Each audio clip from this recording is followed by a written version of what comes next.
Vous imaginez-vous un prédateur qui règne dans les eaux glacées de l'Antarctique, une créature aussi vorace qu'intelligente, capable de chasser en groupe et de terroriser même les phoques les plus grands? Vous me parlez de l'orque, sans doute. Mais pourquoi la qualifieriez-vous de fantastique? Au-delà d'être un prédateur redoutable, qu'est-ce qui la rend spéciale? Exactement, l'orque. Et je la qualifie de fantastique parce que son intelligence, sa structure sociale complexe et ses adaptations à l'environnement antarctique difficile sont vraiment étonnantes. Pensez à sa capacité de communication, aux stratégies de chasse qu'elle transmet de génération en génération. C'est digne d'admiration. C'est vrai. On parle d'une espèce avec des dialectes propres, avec des cultures différentes entre les différents groupes. Pourriez-vous nous en dire un peu plus sur ces stratégies de chasse? J'ai entendu des choses incroyables. Bien sûr. En Antarctique, les orques ont développé des techniques de chasse vraiment ingénieuses pour attraper les phoques sur la glace. Par exemple, la chasse par vague. Plusieurs orques travaillent en équipe pour créer une vague artificielle qui entraîne le phoque dans l'eau.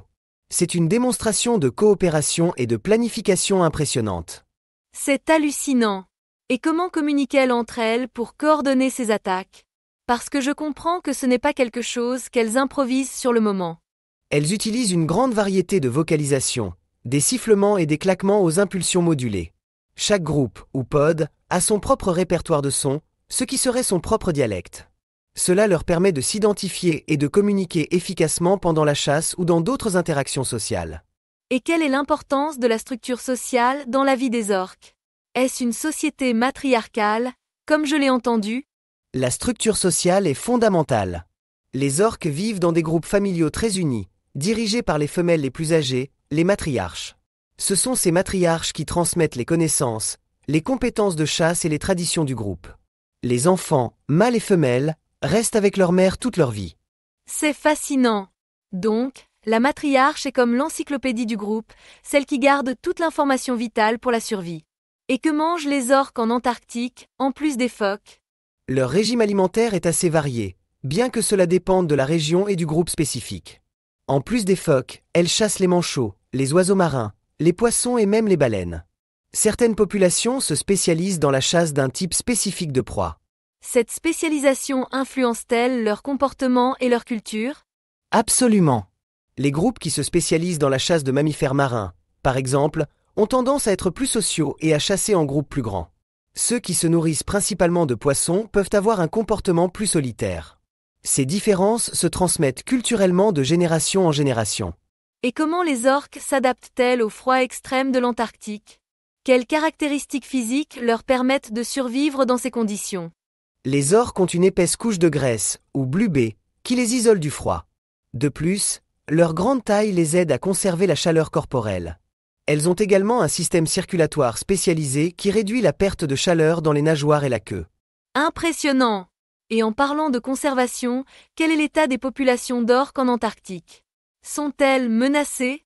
Certaines populations d'orques en Antarctique sont considérées comme menacées, principalement en raison de la raréfaction de leur principale source de nourriture, due à la surpêche et au changement climatique. La pollution et l'augmentation du trafic maritime représentent également des menaces importantes. Quelles mesures sont prises pour protéger les orques en Antarctique?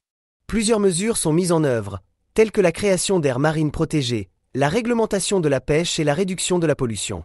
Des recherches sont également menées pour mieux comprendre le comportement et l'écologie des orques, ce qui est essentiel pour concevoir des stratégies de conservation plus efficaces. Il est essentiel que nous continuions à étudier et à protéger ces créatures incroyables. Elles sont un trésor de l'Antarctique et un exemple de la complexité et de la beauté de la vie marine.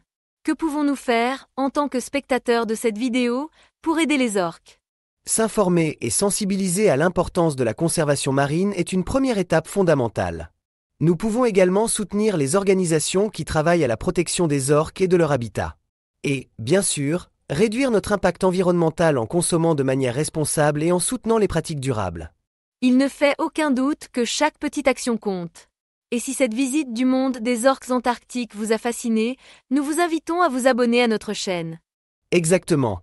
Abonnez-vous pour ne pas manquer nos prochaines vidéos sur la vie sauvage et l'exploration. Cliquez sur j'aime si vous avez aimé cette vidéo. Et laissez-nous vos commentaires. Qu'avez-vous pensé du sujet? Quels autres animaux aimeriez-vous que nous explorions? Nous aimons lire vos opinions.